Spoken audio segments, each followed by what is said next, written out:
I hereby introduce to you Mr. Michael Veazey. Ladles and jelly spoons, boys and girls, welcome to the 10K Collective podcast, the place to be for 6, 7 and 8-figure Amazon sellers.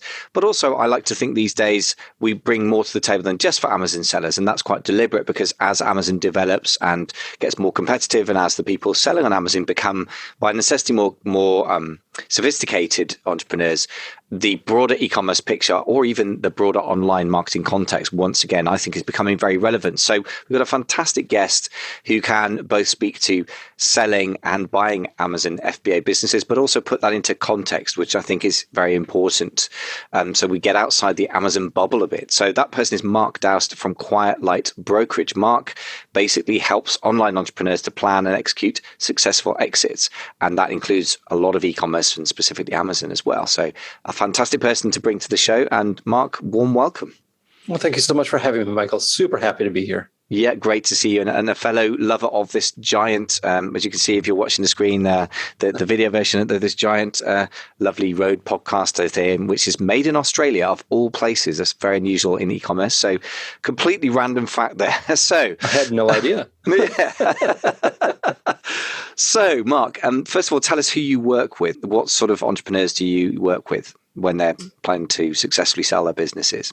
Sure. So we work with all sorts of online entrepreneurs. We have a lot of bootstrappers that fall under our umbrella and end up becoming part of our family here at Quiet Light Brokerage. But we work with Amazon sellers, private labelers, FBA, and also general e-commerce business owners as well. Most of our clients have an established business that's been around for at least a few years, 2-3 years or more. I'm actually representing a business right now, if you can believe this, not e-commerce, but it's 25 years old, which is in internet years, ancient. I mean, we're talking about launching the same year as Yahoo, if you can imagine that. But for the most part, we're dealing with bootstrappers and people who have been building up their e-commerce businesses and are looking to exit those businesses or maybe make that next churn and cash out on some of the work that they put into the business over the past several years. And I know you got some statistics that you shared with me before the show of the sort of transactions that you're doing and the kinds of businesses. Would you mind just sharing those with us? Yeah, sure. So last year we did about $75 million in closed transactions on behalf of our clients. So that's the total enterprise value of businesses that we sold. We're expecting this year to actually do far more than that. I would say a very conservative estimate will be 100 million, but I wouldn't be surprised if we break 125 million for enterprise value based off what we have in our pipeline. Of that, about 80%, a little bit more than 80% was based on e-commerce. And out of that e-commerce, over half of those companies, around 55% of those companies, were either entirely based on Amazon or partially based on Amazon, had Amazon as one of their sales channels. And just for your reference, the way that we classify this, there's a lot of Amazon sellers who also have a website, but when you look at the revenue mix, it's 90-10 Amazon to website. We would consider that to be an Amazon-only business for all intents and purposes. What we're really looking at with this kind of mixed platform would be if it's 50-50 or more biased towards the website, which is becoming increasingly rare. So Amazon is a huge portion of what we do, and largely because that's where a lot of our growth in the online entrepreneur communities is coming from.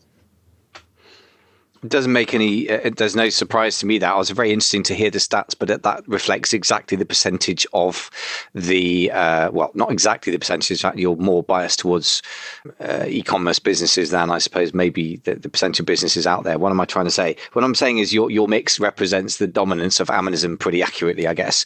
And it's also interesting to hear that what you say means mixed platform, i.e. it's sold as basically not just being an Amazon business. It has to be about a 50-50 split, which is very interesting to hear. So we'll have to think about that. That's an interesting question, the mixed versus pure Amazon, how you classify it. The first thing to do is just give us a little bit about your background, and then we'll plunge into some questions like why bother even selling your Amazon business, and is my business sellable, which I think are probably the two big questions that are on the top of most people's minds when I speak to them. So tell us a bit about how you came to be buying and selling businesses, obviously working a very big... Yeah, I mean, it's a long time ago now. I guess it's amazing. I woke up one day and I realized I've been doing this online stuff for quite a while, going on 20 years. I believe it was now 15 years ago. Yeah, 15 years ago, I had a content website. And I was newly married at the time, so pretty young and going about building that up. And I thought it would be interesting and fun and a nice feather in my cap to sell that.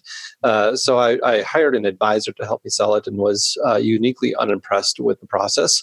And like so many entrepreneurs, I looked at what he was doing and looked at it and said, well, he gets 10% of what I'm getting. So I built this business. He gets 10% of it. How great is that? And then my second question was, how hard could it really be? Which is always a dangerous question to ask as an entrepreneur, because we all know it puts you down a rabbit hole of, this is actually a little bit harder than it looks on the surface. It looks simple at first, then you get into it and you think, okay, this is complex. Yeah, that sounds like an Amazon business as well. By the way, yeah, right, exactly. I could just order some products from China and sell them on Amazon. That sounds great. Not to mention all the supply chain headaches and tariffs and everything else that you might have to deal with. So it was one of these events in life that sort of presented itself. I sold my business. And I took a year where I was kind of working in some new ventures that were fledgling. I mean, they really weren't doing that well. And a very good friend of mine who I had known from a previous business decided to sell his company. And he knew that I was tossing around this idea of working as an advisor, as a broker. And so he asked me if I would help him sell his business. And I did. We really had no business selling it. And looking back, I look at what I did and I was like, okay, there was a little bit of luck involved there, as often is the case with a new startup. But we got the business sold. And early on, that first year, we used that and launched Quiet Light Brokerage with that. And that first year, the first 2 years is really honing in on the process, taking a look at the M&A industry and understanding the complexities and what they were doing to really make their transactions safe and secure for everybody.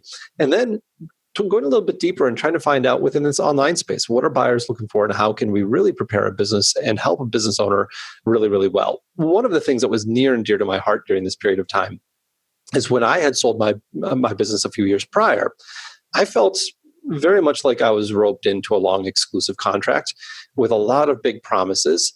And when it came time to actually doing the work, I didn't really think that the advisor was doing a lot of work. And this is unfortunately a reality of this industry, right? Most of us are paid based on performance. And so you end up getting this approach that a lot of people take, which is the value is in the number of contracts that you can sign, and a certain percentage of these are going to sell. So you just kind of take spaghetti, throw it at the wall, see what sticks, and that's what you're going to take home. And I felt very much during that process that there wasn't an aligned interest. So with Quiet Light Brokers, I really wanted to change that narrative and find out a way that we could help business owners in a real way, give them realistic valuations, help them really understand what is my business worth, what's driving that value. Because when you know what your business is worth and you understand what's driving its value, your decision making becomes that much more clean. When I sold my business, I was told a number. I was told a number. I think they quoted me like $350,000 for the value of the business. The first offer I received was $75,000.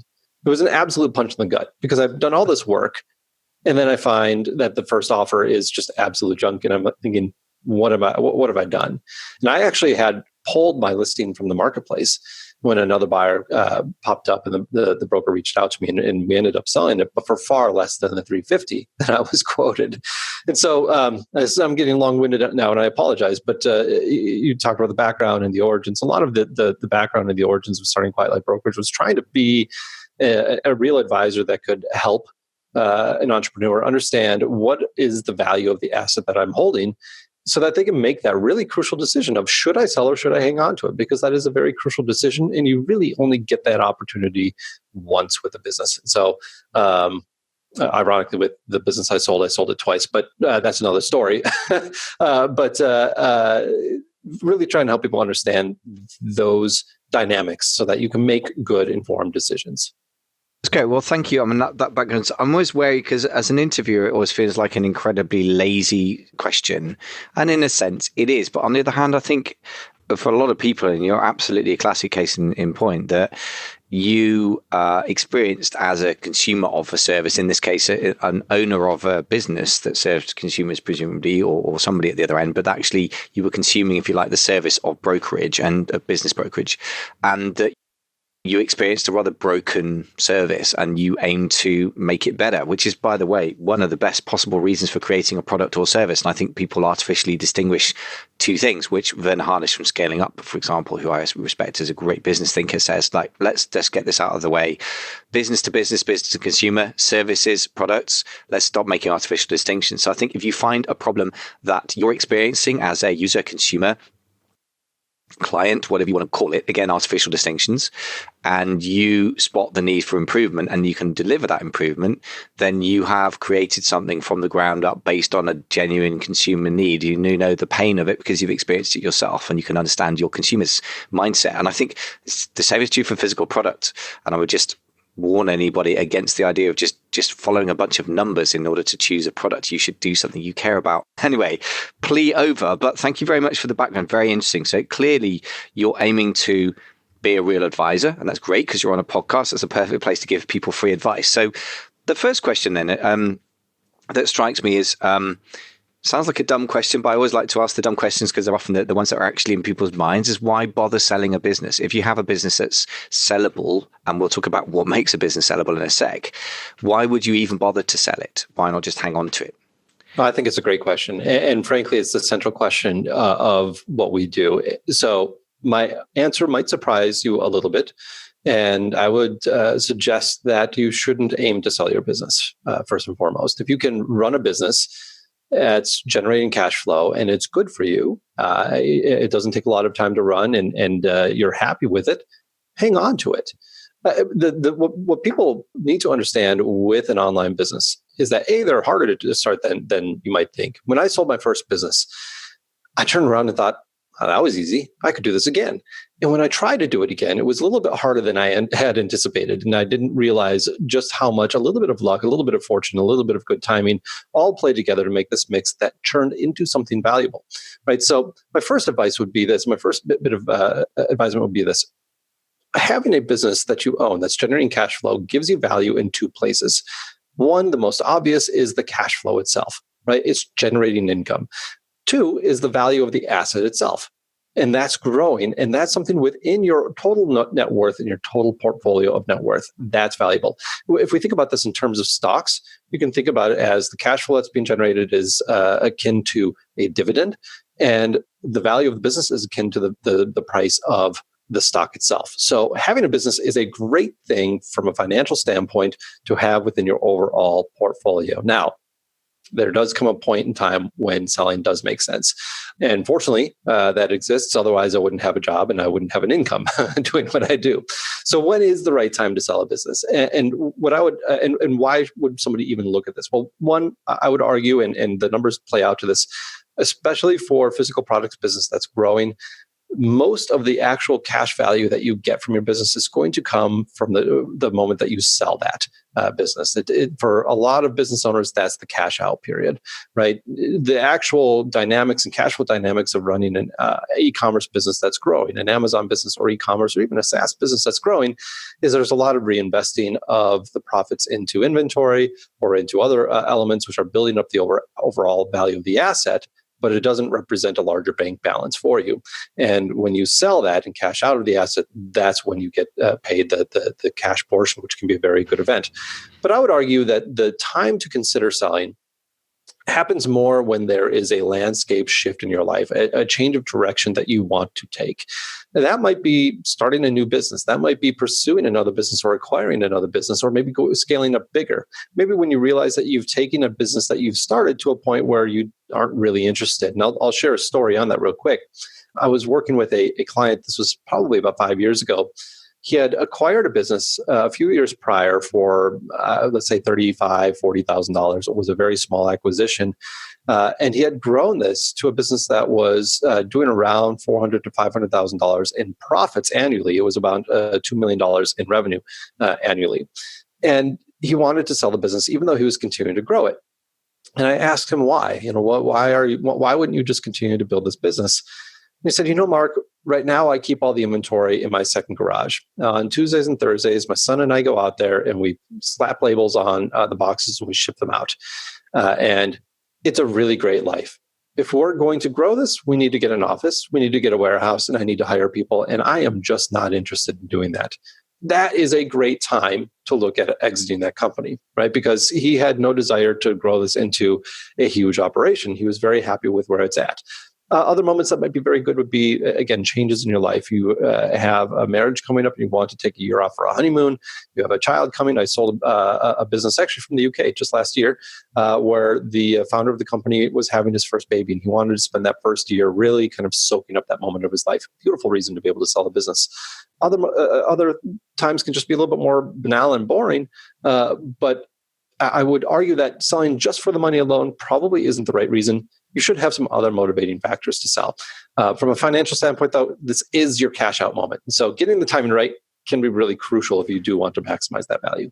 Thank you. Really, really interesting answer. I mean, first of all, what an honest answer for a broker to say, like, honestly, you shouldn't be aiming to sell a business if it's working for you. And actually, that makes sense. But what strikes me very strongly about what you've just been saying about selling a business is that a lot of the time, particularly the Amazon opportunity, but then other things historically, like, creating niche sites for Google, particularly back before, I don't know, whatever Penguin Panda, whatever animal updates come next.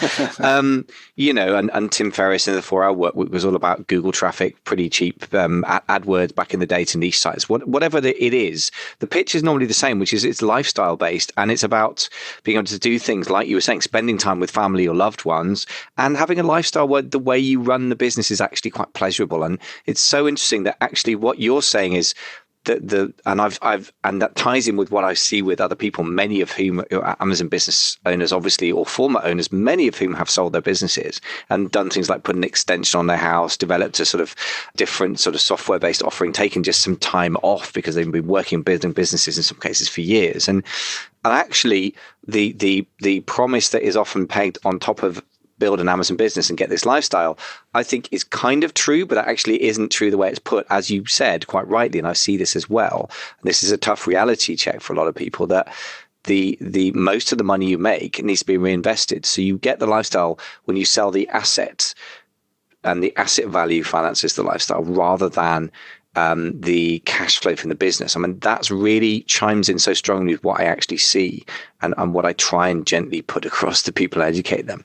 I don't think there's much more to say about that in terms of the selling thing, but I just wanted to articulate that. I mean, does that chime in with what your clients come to you? Does that seem like a reality for them as well? I would say so, but I do think that there is a point where you do turn a corner, and unfortunately, that number is pretty high. We do start to see the cash flow situation improve pretty dramatically when your EBITDA and your revenue is, well, let's say revenue is about 10 million and 1 million in EBITDA, and those ranges, maybe 1.5 or 2 million in EBITDA. Then the cash flow starts to become real, where you can actually live off that cash flow pretty comfortably. But before then, it's a lot of reinvestment the profits into the business. And I think why, I quoted the numbers as to how many Amazon businesses are being sold compared to other businesses in our mix. Frankly, I would like to have more of the other businesses as well, just from a stability standpoint. On our side, it would be great to have that. But I think this is one of the main drivers, right? Running an Amazon business is cash intensive, and it's also logistically intensive as well. I think there's a lot of snags that people run into, and what we deal with a lot of sellers is they're just sort of done with it. They're done with trying to estimate their inventory 3 months or 4 months ahead of time, and then running into Chinese New Year and realizing that they're going to miss their window.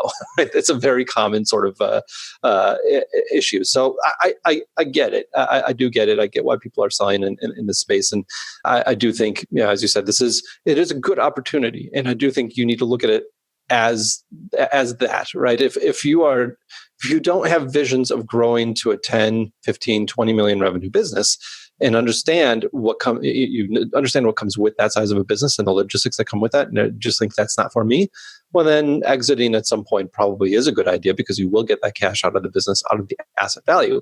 But my argument overall has always been, building a business is hard. If you find something that's successful, then my intent is keep it, because it's hard. It's really hard to build that. Sell once it makes sense. because you don't get a second crack at that.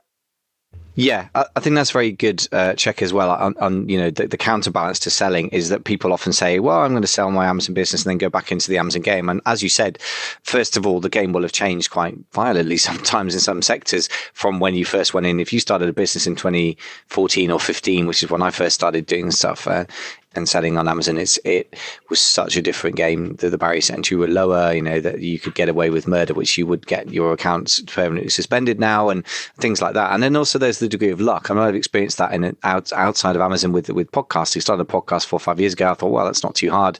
And then starting recently, of course, the average downloads are way lower per podcast because there are just a lot more people in the platform now. So same thing across the board, right? Generally speaking, if you're into something on an upward trend, if you go for long enough, then a lot of competition comes in. So you're wise to flag that up as well as a counterbalance. So thanks you for the honesty about that. So, okay, so let's assume that then somebody is considering the idea of business sale. The next question is, okay, is my business even sellable?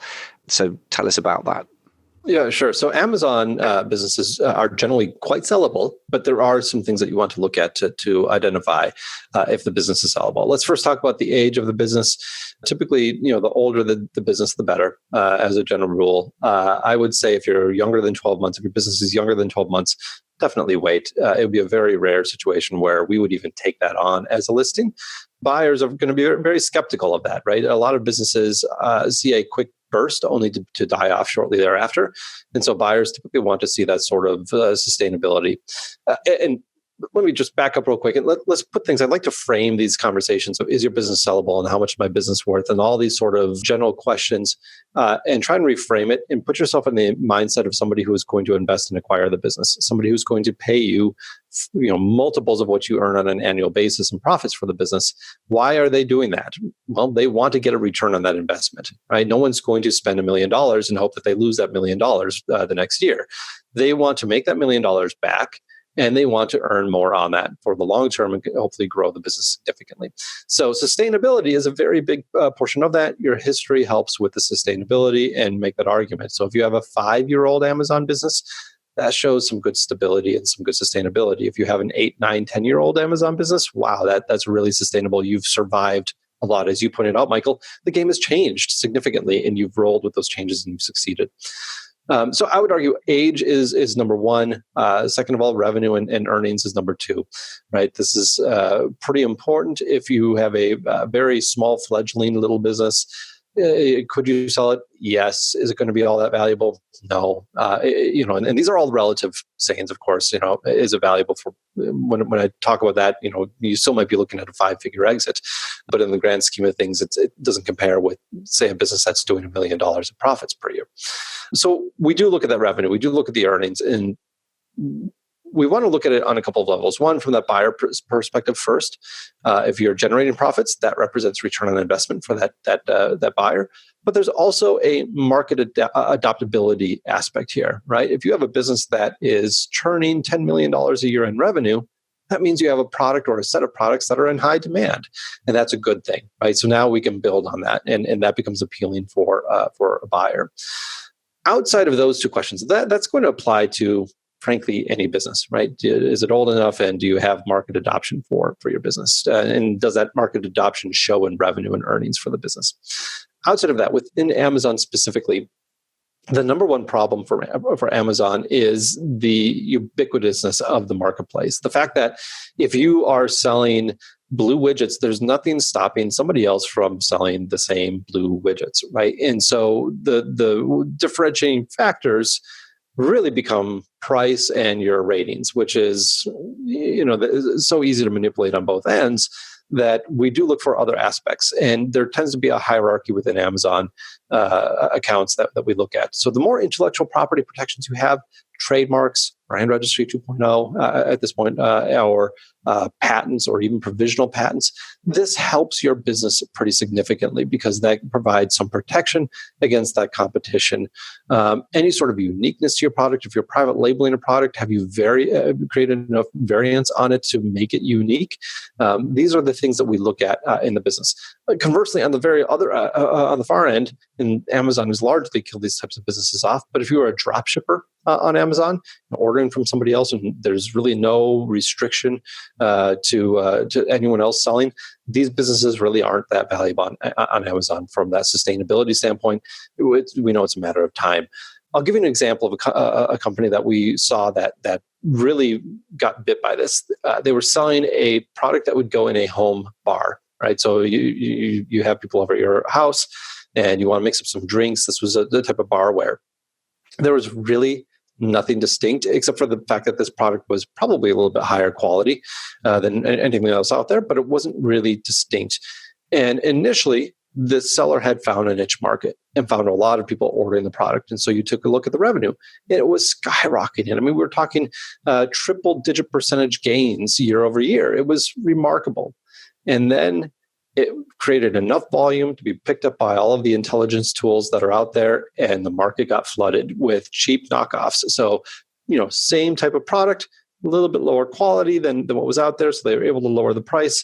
Consumers really weren't discerning that much about the quality of it because, option A was just about as good as option B, and I'd rather save $5, right? And so what we saw was the revenues on this business absolutely take a slaughtering on it, and it became a very difficult sale for that particular business. So what we look at is how defensible is your product in a wide open marketplace, right? Where your only distinction again are your ratings, and then the uniqueness, maybe intellectual property that you have on the business. So in my world, I love any sort of business that is super defensible on Amazon with intellectual property. The only other variant that we say on this would be contracts with existing brands where you are the exclusive seller of a brand that's well recognized. That can be really valuable depending on the contracts that you have. So that's a wide perspective. I gave you a lot of information there. So I'll throw it back to you if you want to try and narrow down and stop me from my wild rambling wanderings of explanation on this topic. That's great. I mean, when someone's an expert as you in an area, which is I have not bought or sold businesses and certainly not worked as a broker, I think it's great to have straight from the horse's mouth. So what strikes me above all this stuff is basically, apart from, I guess, stability and defensibility are, I suppose, the things you're talking about, and then also market adoption. Do people actually want what you're selling? And it's interesting that you see revenue and earnings almost more as proof of market adoption than just the value in and of themselves, which is an interesting way to look at it. So from, in a sense, a non-financial perspective, because I think what happens with a lot of Amazon sellers or digital entrepreneurs generally, they're good at blending creativity and business kind of scrappiness with analytics. And that's a great strength. One that becomes, I think, a great weakness is when we mistake the numbers for an end in themselves. They are just a proxy for value, right? Because in the end, if you really want to get into the psychology of this, if I'm going to buy something, it's often because it's going to change how I feel ultimately. If I feel something is sustainable, defensible, those are sorts of words that I would use if I was selling insurance, life insurance, I don't know, a Volvo car that's very, safe. So it sounds like a weird thing to say, but I think in the end, what you're saying to me is the same stuff that I think you would want if you're selling a lot of things that are less numbers driven, which is the feeling of sustainability, defensibility, and stability. And I would argue ultimately those are psychological values, which is interesting because they show up in numbers. But I think if we just obsess with numbers, we can miss the point. Just a thought there. What are your takes on that? Yeah, so I would agree 100%. I think sometimes our clients, especially when they have their first conversations with us, get a little frustrated because we immediately jump to the numbers, right? And we ask them about the revenues. We ask them if they're growing or if they're shrinking. And we take a look at what their profit margins are. We take a look at what their gross profit margins are. And it feels very clinical, and a lot of people look at it and say, well, what about the great product design? Like, look at what I did. I created this thing out of bamboo, right? No one has done this out of bamboo before, and so people get a little frustrated at that.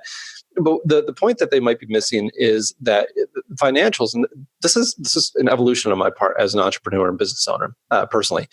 Your financials are much more than just the raw numbers of the business. They are actually a 1,000 checkpoints of health for the business that tell a lot about the characteristics of what you've built. And by looking at an income statement, by looking at a balance sheet, we can learn a lot about the marketability of the business. We can learn a lot about the expansion opportunities with this business. We can learn a lot about can this thing survive a price war, right? If you have 80% gross profit margins, wow, you've got some nice ammo set up for a price war if that day ever comes. Conversely, if you've got 15% gross profit margins, you better really be careful and be a really good operator and strong with logistics. there are so many qualitative factors that come out of these numbers. And I don't want to drone on. I have a tendency to drone on about the numbers. It's an area I'm passionate about, mainly because so many people lose value in this area of their business, and it's so easily controllable. But this market adoption, again, put your mind in the seat of a buyer. They're looking to buy your business and acquire it, but not just sit on it. They want it to grow, right? So I sold a business last year that was growing like mad. I mean, this thing was just crushing it. And so we talk about what is the defensibility? Well, they had provisional patents. They had trademarks. They had a website that collected email addresses. And so when they launched a new product, they were able to immediately rush people to that new product. And they were able to show with every new product that they launched, it was a home run. You know, if it wasn't a home run, it was a double, right? To bring in a baseball analogy here for you.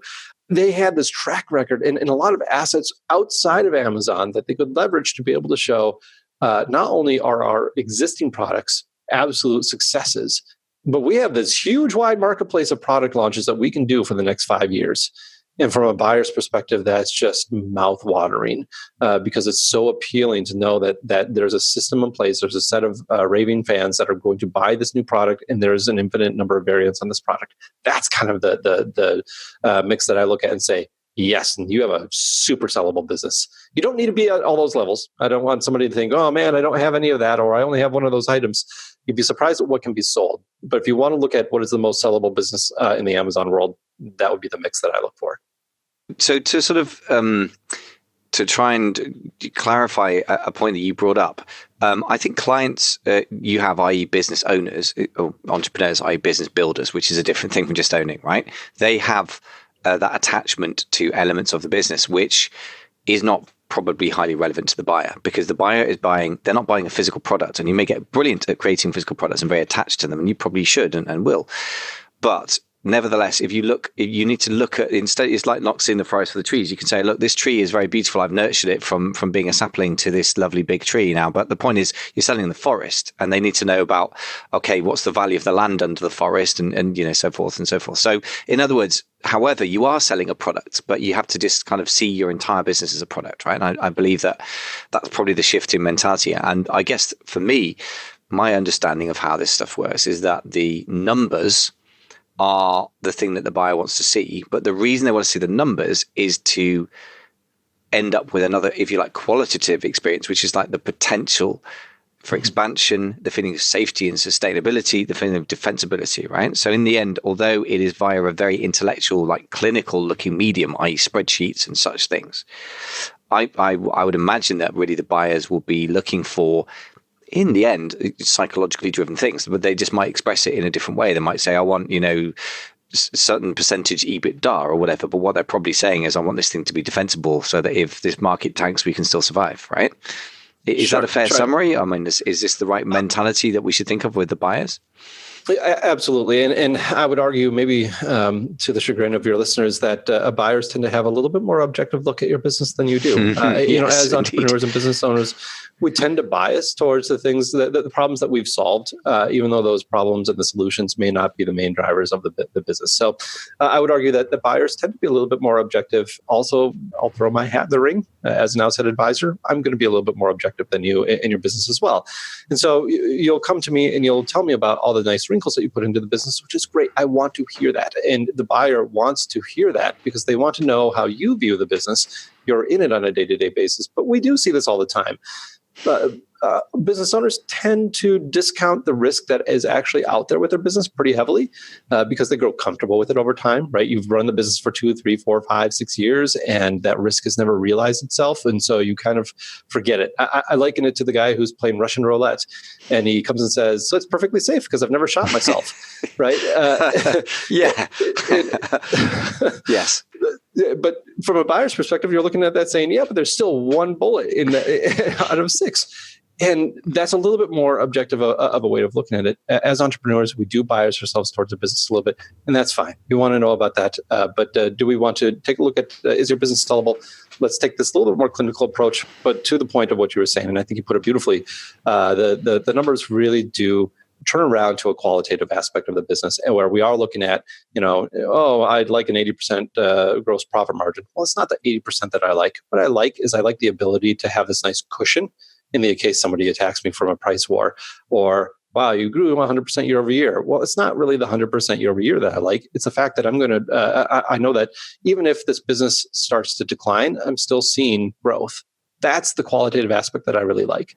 Yeah. And to your point as well, what strikes me about this entire conversation is even if you never sold your business at all, making it more defensible. And again, talking about psychological drivers, in the end, as entrepreneurs, we've got to sleep at night and we've got to have conversations with our wives, husbands, or whoever is involved in our lives, never mind other shareholders or employees as well, and be able to say, okay, is this job going to be here for you next year? Is our house going to be here if we've got a loan secured against the property, which frankly, for really big loans, often is still the case. Even if you theoretically your business could get a loan against it, it's often the director who secures the loan, right, in practice. So things like having a cushion against all the things we've said actually would be desirable aspects to have in your own business. In fact, the other thing you just flagged up, which I think is very important, is to, whilst not scaring yourself, to be real about how big the risk is you're running and how the risk reward ratio, and to have a plan to say, well, for example, a certain percentage of your earnings might be taken off the Amazon table and put it into property or some more stable asset class or whatever it may be. But the point being that this objective look that you look at, the lens you look at from the outside, I think can only serve to make it a better business, even if you own it for the rest of your life. And I know there are a couple of guys in our mastermind, one of whom's had the family business began for 4 generations. One of them's just literally celebrates over 2 centuries of existence that they aren't going to be probably selling. That's going to be going to the grandchildren. But in that case, I really want a defensible business, Mm-hmm. So I think in a way, the more I talk with business brokers, the more I realize it's just a really healthy process to go through. I mean, that's, there's no way around that. Objective is healthy when it comes to business. If I could make a pitch to your audience, to your listeners, I've already made my case that I believe holding on to a business for the long term is your best option financially. So I want that to be the baseline here. But I'm going to make another pitch to the audience, and that is develop an exit plan. That doesn't mean you have to follow the exit plan. But my reasons for saying this are twofold. One, you don't know what the future holds. I can tell you the number of valuation requests that we receive from people or expressions of interest in potentially selling, where a business owner woke up one day, and I already said, you sell when the landscape of your life changes, right? When something comes up. The number of times that somebody wakes up and that landscape changed, and now they're thinking, I'm going to sell, and they aren't ready, it's a very high percentage. My business partner preaches over and over again. He says, don't decide to sell, plan to sell, right? That doesn't mean that you have to actually go down that path of doing this. So one is just being prepared, but two, and maybe more importantly, to the point that you were bringing up, Michael, and I think this is a fantastic point to make, and one that I've been trying to make for the past several years. Putting in place an exit strategy and building your business up in its asset value and its potential salability benefits you as the owner, because no one is going to pay you a substantial amount of money for a business that isn't desirable to own, right? They will pay you a lot of money for your business because it's great to own. And if it's great to own for them, it's going to be great to own for you. And going through this exit planning process, it has a number of virtues that just naturally spring up. And one of them is risk awareness and understanding where the risk is in my business. I'll tell you a very quick story on this. I was in the process of selling a business several years ago now, and we were at the very end of this process. We were 7 days out from closing. 7 days out from closing, we're often calling vendors and letting them know, hey, we need to set up an account for this buyer. By the way, I'm selling the business. They're going to be a great owner of the business.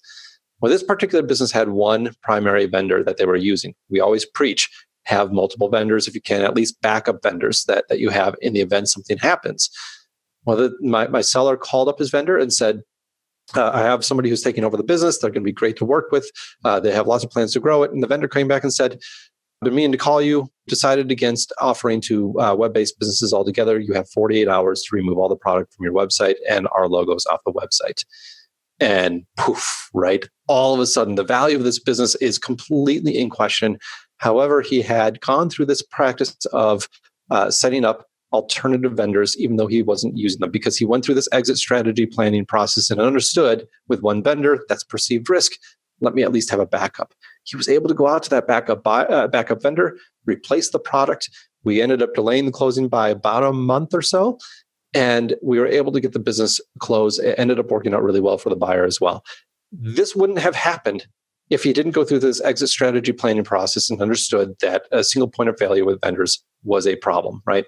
All right, so I've gone a little bit deeper into this than I wanted, but I wanted to say again, from an exit strategy planning process, what you learn are the real risks to your business, and you also understand where the growth opportunities are with the business, and it also helps you put your documentation in place, which you should be doing anyway.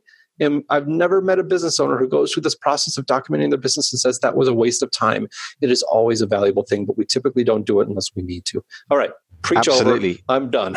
No, but I so agree with you. I mean, I really think in the end, it's not a sexy word that anyone likes, but the word discipline springs to mind, and objective. Those are not characteristics that are natural to most entrepreneurs that I've met. And I would certainly include myself if I even dare use the label entrepreneur for myself. I mean, I think it's widely banded around. I guess I guess to some degree I'm running a little business and, surviving and scrappily trying to grow it and enjoying the process. So I guess I qualify. But the point is, the nature of the beast is normally such that I've sat, for example, in Amazon masterminds where one of the members literally had a nosebleed because they've been up since 4 a.m. trying to make their accounts work. We're not normally people that like to do the same thing again and again in a systematic way. What we need to do, however, is force ourselves, or our business rather, to go through that process. So it always strikes me that, as somebody said a while ago to me, that none of us talk to our accountants often enough normally, right? And one of the most successful businesses I know that's blown up and has doubled its revenue twice in the mastermind has a financial director at the center of that operations who is really, really savvy and comes from a much bigger corporate background. They managed to snag him and keep him. And that's one of the things, like, we don't talk to our accountants enough, and the accountants tend to be objective and give us a lot of bad news we don't want to know. And this strikes me as a similar cleanup process. So in the end, if you can't look honestly and objectively at your business and it will stand up to that scrutiny, you are basically, you're trying to paper over the cracks, and whether you own it or somebody else owns it, it's going to be a disaster, isn't it? So I'm 100% sold on this idea. And listen, I think this is a good place to sort of to leave this episode, because I think in the end, what you're just saying is a pretty simple message, which is like, here are some objective valuation metrics and sort of qualitative aspects of a business that a buyer would want. By the way, you really would have that. You really should have that as well as the owner right now, whether or not you sell it. And going through the process of prepping to sell is going to make your business better for everybody, whether it's you or another owner. So just get it done. So I think that very organically brings us to the call to action, the inevitable bit at the end of a podcast episode. So just, how do people get in touch with you if they want to get their business valued, or at least have a conversation about that process? Well, yeah, and I would encourage everybody to do this process, right? It can be eye-opening. If it's with us or with anybody else, I would encourage you to do it. You can always reach out to us at quietlightbrokerage.com. You can email me directly, mark@quietlightbrokerage.com, to have a conversation about the business and understand, could I sell it today? And if so, for how much? And what is really driving the value of my business? And what might be holding that value back? At Quiet Light, we're interested in the number of conversations that we have. We don't really look at it in terms of how many listings are we retaining on a monthly basis. We understand that will come on its own. I would rather give you the right information so that when that day does come, when the landscape of your life changes, if it comes, and for a lot of us it will, I want you to be prepared. I want you to be ready for that. I want you to be able to maximize the value of that exit, because it's a once-in-a-lifetime event for most of us. And for the rest of us that are lucky enough to do it a few times, it's a few times in our lifetime that we get to do it. So let's make the most of it. And it starts with having a conversation now. A lot of the advice that we give to people takes 3, 6, 12, 24 months, right, to implement. And so having that conversation now can really save you a lot of headaches down the road. So quietlightbrokerage.com, you can reach out to any of us. Every one of us is an entrepreneur first and foremost. If you want to reach me directly, mark@quietlightbrokerage.com. Be happy to talk to any of your listeners. Thank you. Fantastic. I was going to say reality check, but more than that, it's like a medical checkup. I guess it's something that, whilst you may have some initial bad news, if you've got yourself some time to fix it before you then have to do something about it, that's where the analogy breaks down. But anyway, it's get it ready as early as you can, get educated as early as you can. I just think I'm a huge believer in education by experts. And in the end, you have to kind of get a team of experts in. But a broker so obviously seems like somebody you only reach to when you've got a business that you're going to be selling. But the truth messages is very different to that. So I would really just back up what you're saying, having spoken to several business brokers, knowing several business owners, some of whom want to hold for generations, some of whom want to sell in 3 years. I would really encourage anyone listening to reach out to a broker that you trust. Obviously, you've had a chance to check out Mark and his expertise, and just have those conversations, whatever you plan to do next, because objective insight, if someone is willing to give that to you, particularly for free, but even if you have to pay for it, it's so valuable. So Mark, thank you. That's really very helpful. I hope if people take this seriously, that you will have helped to save people from some awful things happening to them 2 years down the line. So thank you very, very much for your help with that. I appreciate you having me on the show. Thanks so much.